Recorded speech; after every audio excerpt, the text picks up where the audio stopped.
चलो बच्चों ये प्रश्न को देखते हैं। तो प्रश्न में दे रखा अभिकथन दे रखा है आवश्यक तेल वाष्पशील है तथा H2O में अविलय है। तो कारण हमें दे रखा है आवश्यक तेलों का भाप आसवन द्वारा पृथक कर सकते हैं। यहाँ 5 विकल्प दे रखा है A B C D तथा E। आइए मुख्य अवधारणा की चर्चा करते हैं। मुख्य अवधारणा तो प्रश्न में क्या दे रखा है अभिकथन दे रखा है कि आवश्यक तेल वाष्पशील है तथा H2O में अविलय है। तो यहाँ पे हमें बताना है कि हमें अभिकथन और हमें कारण दे रखा है तो दोनों हमारा सही है कि नहीं, ये हमें बताना है और सही विकल्प का चुनाव करना है। तो अगर हम देखें तो आवश्यक तेल वाष्पशील है।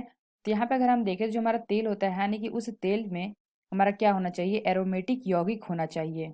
तो हमने क्या बताया इसमें हमारा क्या होना चाहिए, एरोमेटिक एरोमेटिक यौगिक। इसमें अगर हम देखें तो इसमें हमारा एरोमेटिक यौगिक होना चाहिए, यानी अगर हम देखें तो इसमें बेंजीन का कोई समूह होना चाहिए जो हमारा क्या करता है जल में अविलय, यानी कि अगर हम देखें ये हमारा क्या होना चाहिए, जल में अघुलनशील होना चाहिए, जल में अघुलनशील यानी कि घुलनशील नहीं होना चाहिए। तो अगर हम देखें इसका भाप आसवन द्वारा पृथक इसको किया जाता है तथा जब हम इसको गर्म करते हैं तो इसका जो हमारा क्वथनांक होता है, क्वथनांक बिंदु में कंपन से क्या होता है आसवन हो जाता है, यानी अगर हम देखें तो भाप में बदल जाता है। इसको अगर हम ज्यादा गर्म करेंगे यानी कि अधिक ताप पर इसको गर्म करेंगे तो हमारा जो एरोमेटिक होता है हमारा कथा टूट जाता है। तो यहाँ पे अभी कथन में क्या दे रखा है, आवश्यक तेल वाष्पशील है तथा H2O में अविलय है। तो यहाँ पे हमने देखा आवश्यक तेल वाष्पशील होता है तथा हमारे जल में अघुलनशील होता है, यानी कि अविलय यानी कि अघुलनशील। तो ये जो हमें अभी कथन दे रखा है यह कथन हमारा सही है।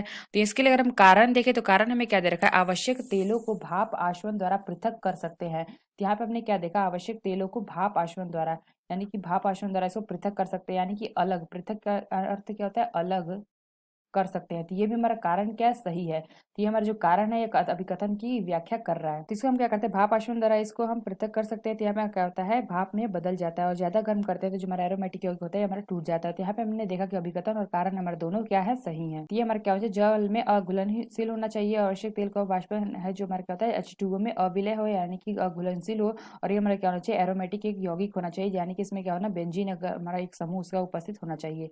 तो आइए अपना विकल्प देखते हैं। तो पहला में क्या देखा, ए और आर दोनों सत्य है और आर ए की सही व्याख्या करता है। तो यहाँ पे हमने क्या देखा, ए यानी कि अभिकथन और आर यानी कि कारण, दोनों हमारा सही है और ए हमारा क्या कर रहा है, आर हमारा ए की सही व्याख्या कर रहा है, यानी कि जो हमारा पहला विकल्प है ये विकल्प हमारा सही होगा। तो बी के अंदर का ए और आर दोनों सत्य है लेकिन आर ए की सही व्याख्या नहीं कर रहा है, इसलिए यह विकल्प हमारा गलत होगा।